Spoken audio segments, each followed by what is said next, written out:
அகிலமெங்கும் உள்ள தமிழ் நேயர்கள் அனைவருக்கும் பரம்பரை ஜோதிடர் உங்கள் மனோ பாலாஜியின் அன்பான வணக்கம். கடகராசியில் பிறந்த அன்பர்களுக்கு குரு பகவான் அதிசார பெயர்ச்சி. உங்களுடைய ராசியில் தான் குரு பகவான் உச்சமடைவார். ஆனால் சமீப காலமாக விரயஸ்தானத்தில் சஞ்சாரம் பண்ணிகிட்டு இருந்தார். விரயஸ்தானங்கிறது என்னங்க? அதாவது நம்ம நஷ்டத்தை கொடுக்கக்கூடிய இடம். அதாவது சில சந்தோஷமான விஷயங்களை நம்ம ஏற்படுத்தாலும் அது பாதகமாக ஏற்படக்கூடிய ஸ்தான பலம் தான் அந்த விரயஸ்தானம். ஏன்னா குரு பகவான் நவ கிரகங்களிலேயே அதாவது முழு சுப கிரகங்க. அதனால தான் குரு அருள் இருந்தால் தான் நம்ம எதையுமே பண்ண முடியும். அப்படிங்கிறதுனால இந்த 9 நவகிரகங்களில் குரு ரொம்ப ரொம்ப முக்கியமான ஒரு கிரகமாக இருக்கிறதுனால அவர் நல்ல பாவகத்தில் நம்மளுடைய ராசிக்கு நல்ல இடத்துல அவர் பயணிச்சுட்டு இருந்தார்னு வச்சுங்களேன். ஆனால் அந்த காலம் பொன்னான காலமாக இருக்கும்.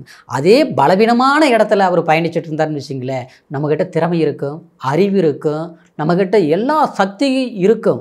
ஆனால் அதை செயல்படுத்த முடியாது, சில வாய்ப்புகள் அமையாது.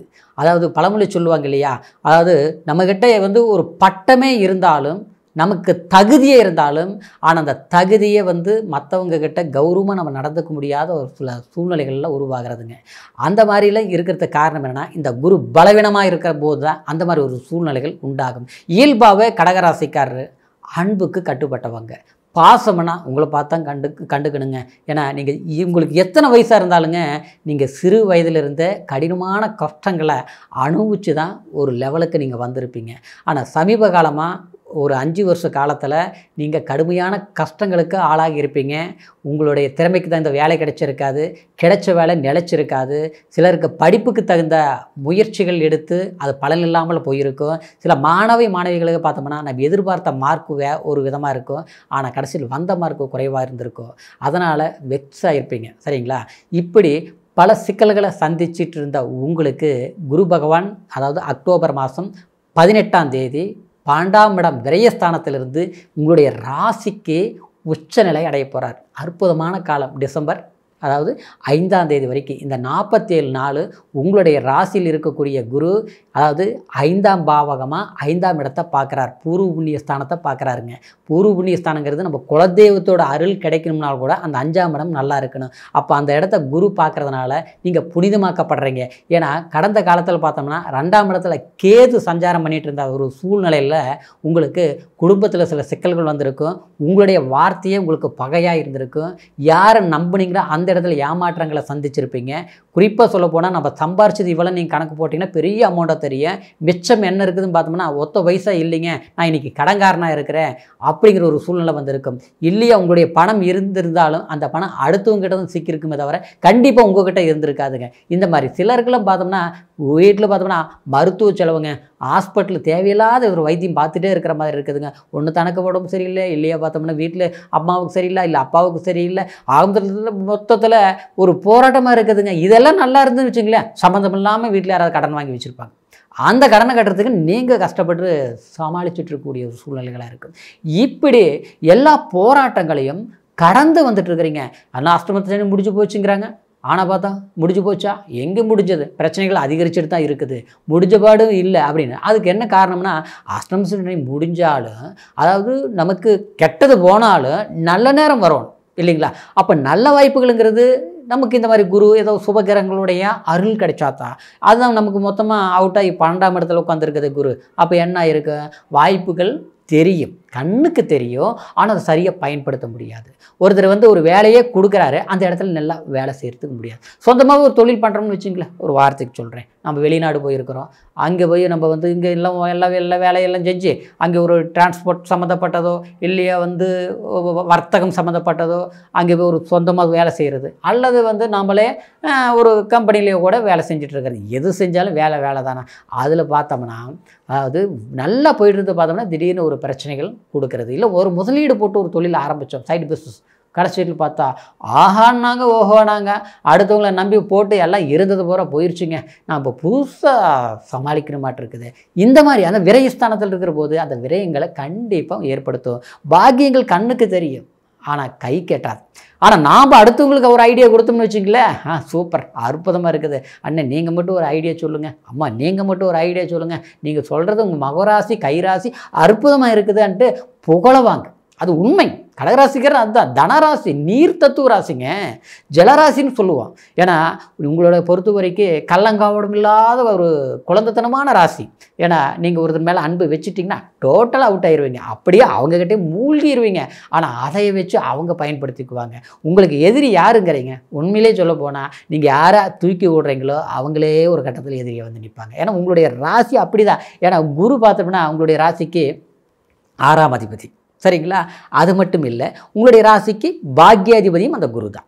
6ஆம் இடங்கிறது எதிரியை குறிக்கக்கூடிய இடம். 9ஆம் இடங்கிறது நம்ம பாக்கியத்தை குறிக்கக்கூடிய இடம். பாக்கியஸ்தானங்கிறது என்னங்க? நமக்கு கிடைக்கக்கூடிய அதிர்ஷ்டம், குலதெய்வம் அருள், நம்ம தகப்பன், புரியுங்களா, அப்பா செய்த புண்ணியம் அப்பாவே கிடைக்கணும்னா அந்த பாக்கியஸ்தானம் தான் நல்லா இருக்கணும். அதில் நல்ல கிரகம் உட்காந்தா அப்போ நல்லா அப்பேன், இல்லைன்னா அவரும் நல்லவர் தான், ஏமாளி ஆகிட்டாருப்பா, எல்லாரையும் காப்பாற்றி வச்சுட்டாரு, கடைசியில் பார்த்தா நம்ம குடும்பத்துக்கு ஒன்றும் செய்யாமல் விட்டுட்டாரு, இன்றைக்கி நாம் கஷ்டப்பட்டுட்டு இருக்கிறோம். அவர் பேரை சொன்னால் பரவாயில்லன்னு தான் சொல்கிறாங்க. நம்ம வீட்டில் இருந்தால் தானே சந்தோஷமாக வாழ முடியும். இந்த மாதிரி இதெல்லாம் சில பேர் புலம்பிகிட்டு இருக்கிறதுக்கு காரணம் என்னென்னா இதுதான் கடகராசிக்குடைய இயல்பு, அந்த ஒரு அமைப்பு. அப்போது இந்த பாக்யாதிபதி விரயத்தில் இருக்கிற போது என்ன ஆகும்? நாம் வழிகாட்டினவங்க டாப் ஆயிடுவாங்க. ஆனால் நாம் என்ன ஆயிரும்னா அவங்க ஈஸியாக நம்மளை வச்சு காரியத்தை கரெக்ட் பண்ணிக்கிட்டு கடைசியில் பார்த்தா காலவாரி விட்டுருவாங்க. இந்த மாதிரி ஒரு கஷ்டங்கள் எல்லாம் அனுபவிச்சிருப்போம். ஆனால் நம்ம தெரிஞ்சிருந்தே நம்ம குழியில் விடுவோம். காரணம் நம்ம அதிகமாக நம்பிடுவோம், அன்பை வச்சா டோட்டலாக இதாகிடுவோம். அப்போ இந்த 6ஆம் அதிபதியாக இந்த குரு வர்றதுனால உழைப்பு உங்ககிட்ட இருக்கும், சரிங்களா?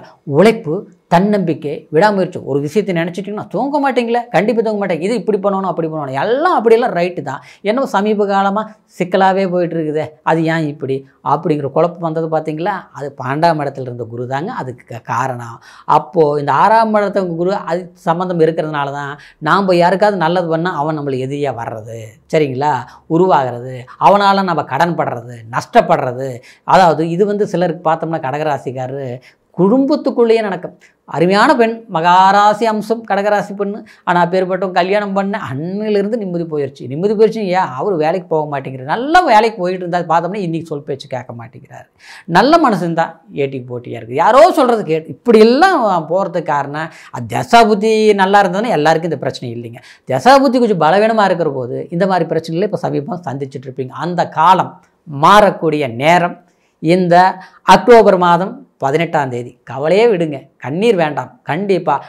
ஏன்னா கெட்டவங்க அப்படின்னா அடுத்தவங்களை கெடுக்கிறவங்களே நல்லா இருக்கிற போது நாம் ஏன் நல்லா இருக்க மாட்டோம்? கடகராசிக்காரர் நம்மளால முடியும். நம்ம யாருக்கு துரோகம் பண்ணோம், யாருக்கு வஞ்சம் பண்ணோம்? நம்ம ஏமாலையாக வேணால் வாழ்ந்துருக்கலாம், ஆனால் ஏமாத்தக்காரனா வாழல, அப்புறம் நாம் கவலைப்படணும். அதனால தான் இந்த குரு பகவான் உங்கள் ராசியில் உச்சப்படைகிறார், சரிங்களா? இந்த 47 நாள் குறுகிய காலமாக இருந்தாலும் இன்றைக்கி விதைக்கக்கூடிய வெள்ளாமை கண்டிப்பாக அது அற்புதமாக நமக்கு ஒரு லாபத்தை கொடுக்குங்கிற ஒரு நம்பிக்கை மாதிரி, இன்றைக்கி வச்ச ஒரு செடி நாளைக்கு பெரிய ஆலமரமாகி அது ஒரு நிழல் கொடுக்குங்கிற மாதிரி.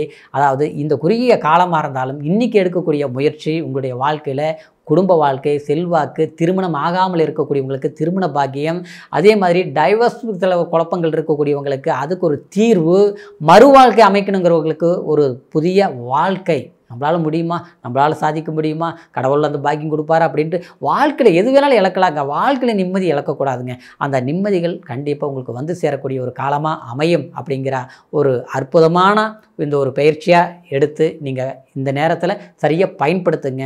நிச்சயமாக உங்களால் ஜெயம் உண்டாக்கும்.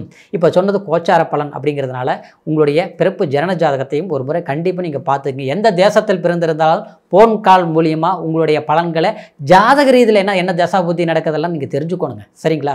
அப்போ தாங்க அது நல்லா இருக்கும், சரிங்களா? அதனால் உங்களுடைய ஜாதகத்தை நம்மகிட்ட பார்க்கணும்னு நினச்சிங்கன்னா கீழே இருக்கிற நம்பருக்கு date of birth, time, place இது மூணையும் வாட்ஸ்அப்பில் தெரியப்படுத்துங்க. உங்களுடைய பலன்களை தெரிஞ்சுக்கோங்க. இந்த குரு அதிசார பயிற்சி உங்களுக்கு அற்புதமான காலமாக அமையணுங்கிற ஒரு வாழ்த்துக்களோட அடுத்த பதிவில் சந்திக்கிற வரைக்கும் நன்றி, வணக்கம்.